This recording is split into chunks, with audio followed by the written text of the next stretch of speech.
बज़ाहिर तो ये एक कत्ल का मामला था, मगर इसकी तफ्तीश के दौरान ये राज अफशा हुए कि इस कत्ल के पीछे दरअसल एक इंतहाई महंगी मंशियात का भी हाथ है, जिसको अपर क्लास के अंदर इस्तेमाल किया जाता है और जिसके चंद 100 ग्राम ही करोड़ों रुपए में ये ड्रग कोलंबिया से बजरिया कोरियर कंपनीज पाकिस्तान मंगवाई जाती है। मंशियात की ये आला किस्म अशराफिया में इंतहाई मकबूल है, खुसूसन नौजवानों में, जिसे वो ना सिर्फ खुद इस्तेमाल करते हैं बल्कि हाई एंड पार्टीज और इंडिविजुअल सतह पे भी इसको बेचा जाता है। देखें, ये एक इंटरनेशनल ड्रग रैकेट की बात हो रही है।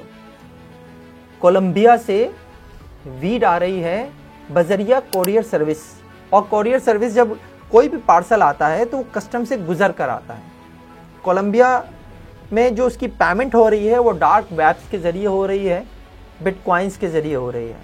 वहाँ से पार्सल चलता है, कस्टम से गुजर कर जो है वो आता है, उसके बाद आने के बाद डोर स्टेप के ऊपर वो पहुँच जाता है।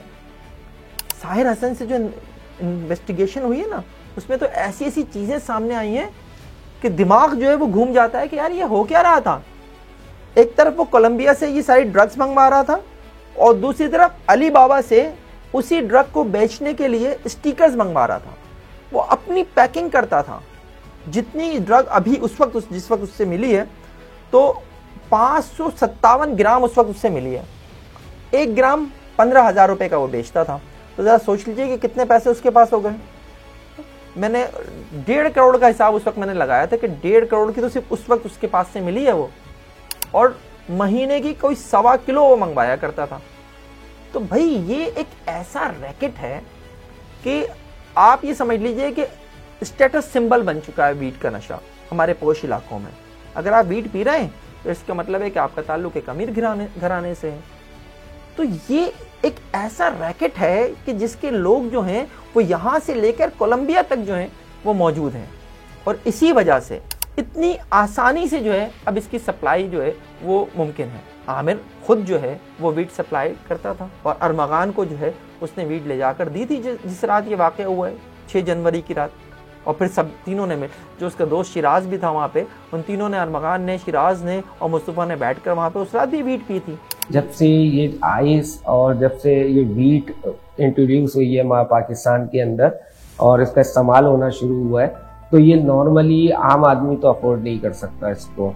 और आप शुरू में यूज़ तो कर लेते हैं, आप उसके कंज्यूमर बन जाते हैं, आपको मज़ा आना शुरू हो जाता है, आप उसके एडिक्ट होना शुरू हो जाते हैं। जब आप एडिक्ट होना शुरू होते हैं तो आप शुरू में तो पैसे अरेंज कर लेते हैं, क्योंकि ये बहुत कॉस्टली है, बहुत एक्सपेंसिव होती हैं, 10-10, 15-15 हज़ार रुपये पर ग्राम की होती हैं, और 1 ग्राम से आपका काम बनता नहीं है दिन में, क्योंकि जब आप एडिक्ट हो चुके होते हैं तो आपको फिर ज़्यादा चाहिए होती है।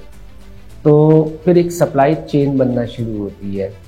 अब आप क्योंकि बहुत लिमिटेड लोग हैं जो इतना पैसा डेली बेसिस पे यूज़ कर सकते हैं। हम जिनको कहते हैं कि बड़े अमीरजादों की औलादे, तो वो बड़ी अमीरजादों की औलादे अरमगान जैसे तो आराम से यूज़ कर सकते हैं, इतना पैसा खर्च कर सकते हैं डेली बेसिस पे, लेकिन हर कोई इतना पैसा नहीं कर सकता। और यही वजह है कि आखिर में उनको अपनी ये समझ लें कि डेली की जो कंजप्शन होती है उसको जारी रखने के लिए मजबूरन फिर उसकी सप्लाई लाइन का हिस्सा बनना पड़ता है। फिर वो भी उसको बेचना शुरू कर देते हैं ताकि उनका जो डेली का जो सिस्टम है वो भी चलता रहे, क्योंकि वो डेली बेसिस पे 50,000, लाख रुपए, 70,000, 60,000, 20,000, 30,000 रुपए वो भी डेली खर्च नहीं कर सकते। मज़ीद न्यूज़ अपडेट्स और डिजिटल स्टोरीज के लिए सब्सक्राइब करें डॉन न्यूज़ पाकिस्तान।